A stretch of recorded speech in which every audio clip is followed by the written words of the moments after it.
Hey people. So I've been doing a lot of moving today, and I haven't really done a whole lot of updates lately, and I feel like I could do one now.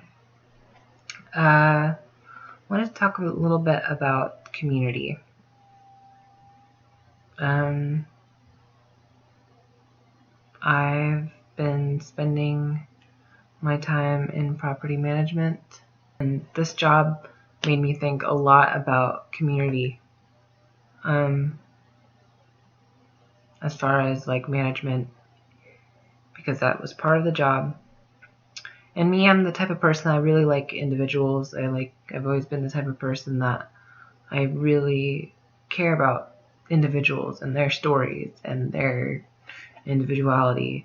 And this job brought me back to a place that I was kind of in the cult. When I was one of Jehovah's Witnesses, when I was raised in a doomsday cult, a very high control cult that shuns its members and is involved in some very shady and sometimes outright criminal practices. If you do a little bit of investigation on things like the Australian Royal Commission, you look up the W5 documentary that was done on Jehovah's Witnesses, there's things that you can find out. So just some background. But yeah, this whole experience doing management, property management, community management, reminded me of those days as a ministerial servant. It was somewhat triggering in some ways, and just it wasn't for me. It wasn't for me. I felt like the experience was, like I said, you're more concerned with creating a community and, watching the interplay of people rather than actually being concerned with the people in the community. You're more concerned with them just getting along, which I think I've always viewed as somewhat of a hypocritical way to look at things. I will say this, when it comes to Jehovah's Witnesses, and a lot of people protest things like shunning and things like that, I've been involved in so many different communities, and shunning is always a part of all of them. When I left the Jehovah's Witnesses, of course, I was shunned by most people that were in there, most of the people that I had known throughout my life. But it wasn't until I also came out as transgender that I lost most of the rest of them. And I lost other people that weren't even involved in the Jehovah's Witnesses because of that. Those people shunned me because of the cultures that they were involved with.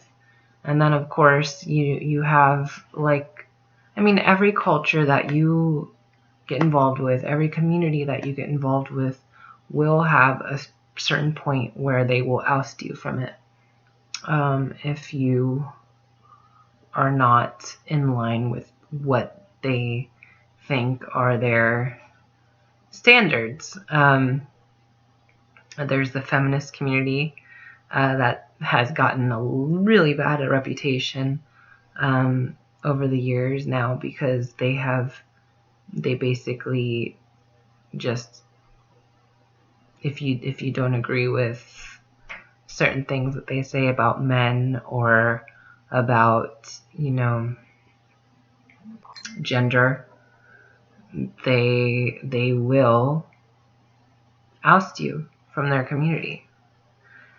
And that's the thing, is that there's how much of it is in all of these, how much is it cultiness, and how much of that is just regular culture. It's hard to say because, in the United States, we also remove people from our culture. It's just we just put them in jails and treat them like they're not worthy of anything. We give them their basic human rights, but they're no longer really involved in our culture anymore until they are released. There's always that period of, so I mean, there's just, and of course those are for criminal things. I'm just saying that there are always these different standards that different communities have, that have different repercussions.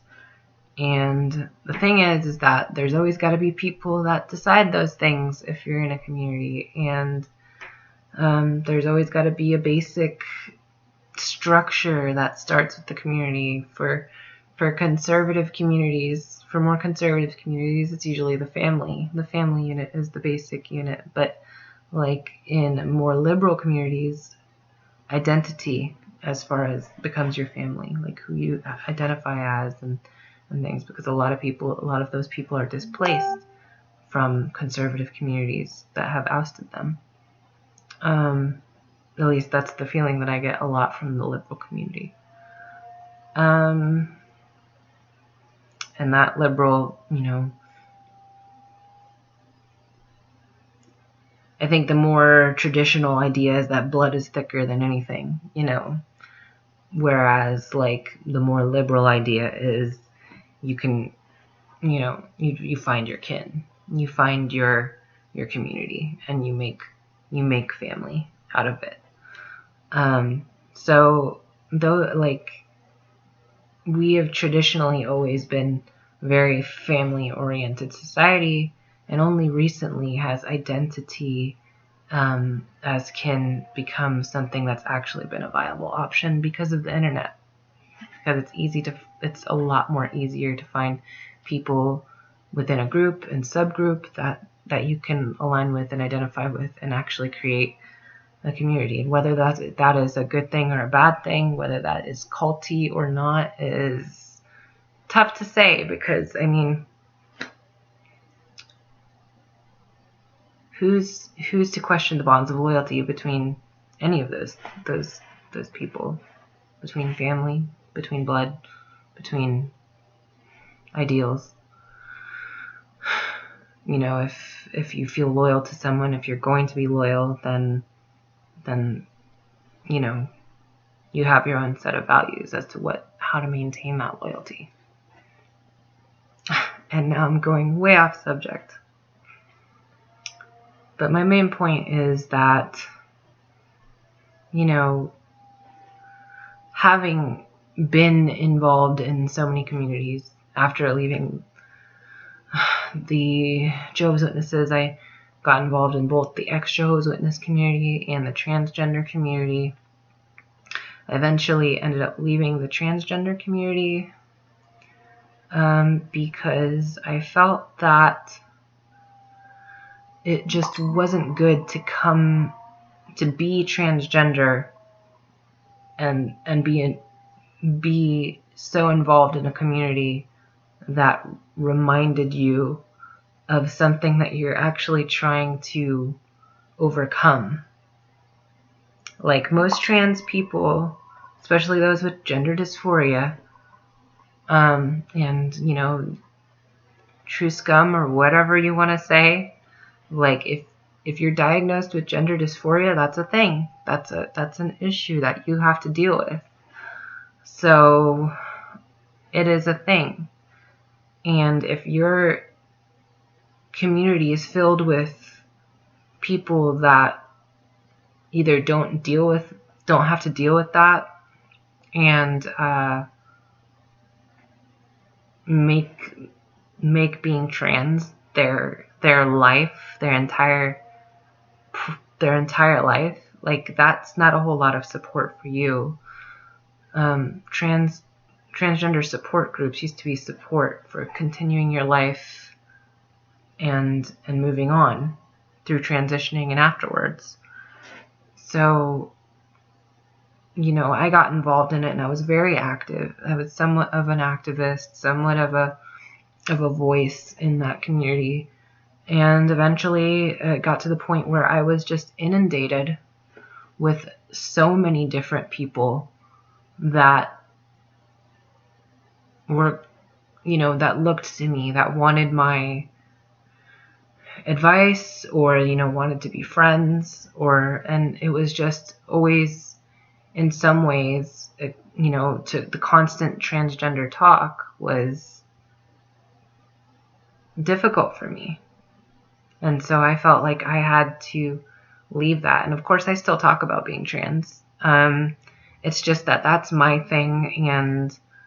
And sometimes I'll go and talk to other trans people. Sometimes I'll talk to cis people about it. I'm very open when it comes to like the types of people that I talk to about it.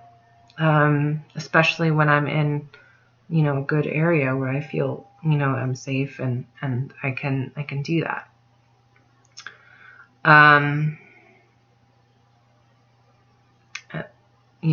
then as well, I was, like I said, part of the ex-Jehovah's Witness community. And that community is so similar. And I, like I've said in a past video, that I felt like the ex-Jehovah's Witness community didn't understand why I was mixing the two topics as JWT girl. The thing is that they are very similar, these two topics. You come out as transgender, you are so likely, when I came out as transgender, my sister, actually when I left the cult, when I left the Jehovah's Witnesses, my sister stopped talking to me. I haven't heard from her since. I've sent her emails, I've tried to contact her. I haven't heard from her since. My mom, I sent her a few emails. We stayed in touch for a while after I left. Even after people knew that I had spoken out as an apostate, she still actually kept in contact with me. But eventually, the more I made, I drew a line and said, this is who I am. And, and I did give time for her to adjust and things like that. But eventually, you have to live your life and move forward and say, look, this is who I am, and I need you to respect that. And she didn't. And, eventually she did not respect that. And eventually she shunned me. And when I came out as transgender, like I said, when I came out of the cult, I lost a certain group of people. And then when I came out as transgender, I lost pretty much everyone else. Like I said, I lost my sister when I came out of the cult.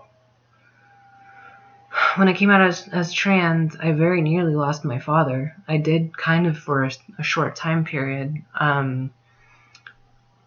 My father is gay, and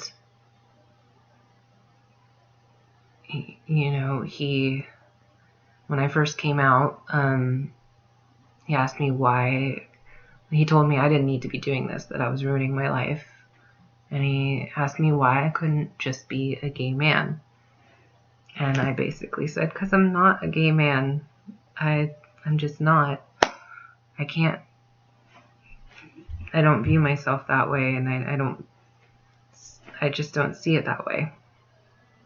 This is who I am. So, I very nearly lost him over that. Especially with, he wasn't wrong. Things were kind of difficult after coming out. It's not easy. It's like after you leave the Jehovah's Witnesses and you lose a lot of people, you don't have any more connections. It's the same thing as when you come out as trans. You lose a lot of connections and things, or you can, especially back then. Now things are a little bit more open and okay. But when I came out, I lost a lot. And like I said, I very nearly lost him. We kind of didn't really talk a whole lot for a while. But now we do, and I feel like I have a good relationship with my father, so that's great. But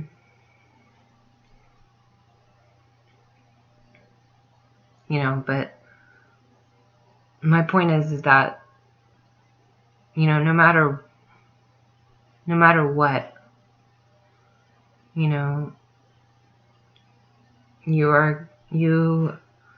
can gain strength from community, but you also have to deal with a lot of the expectations and bullshit, for lack of a better term, from any community that you're involved in.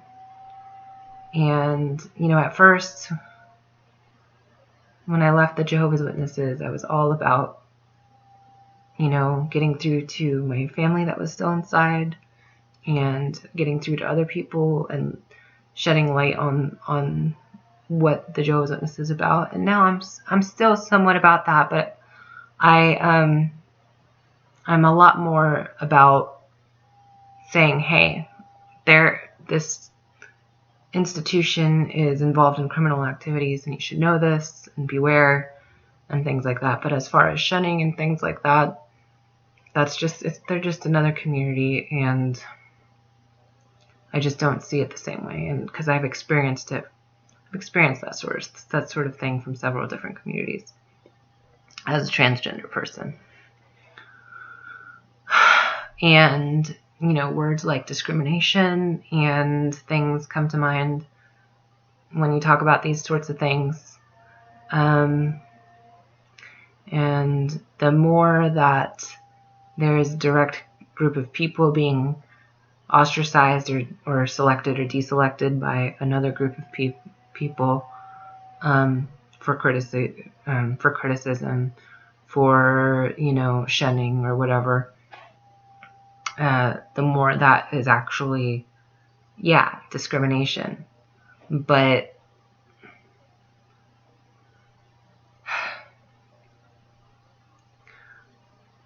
I guess my main point is that,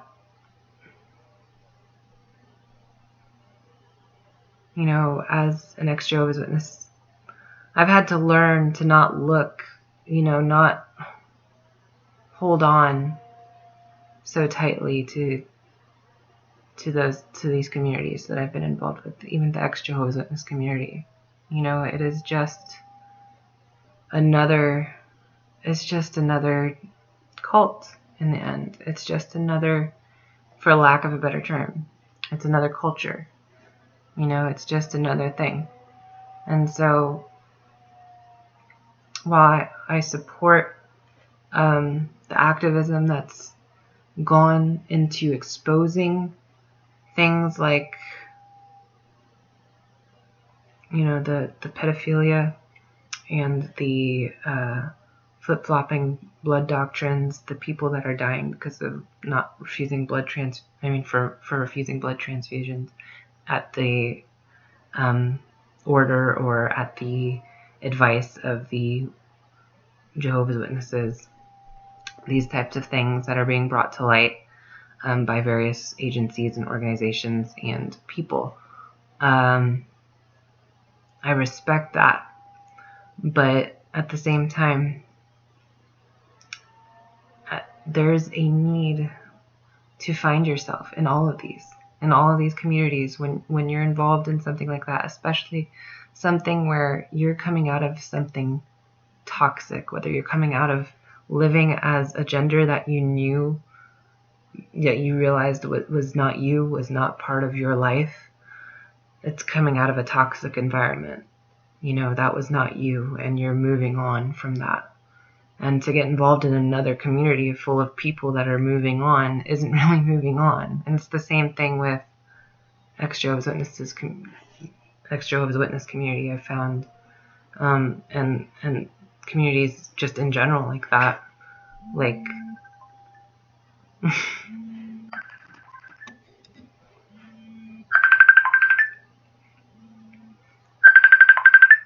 Quiet. Hold on.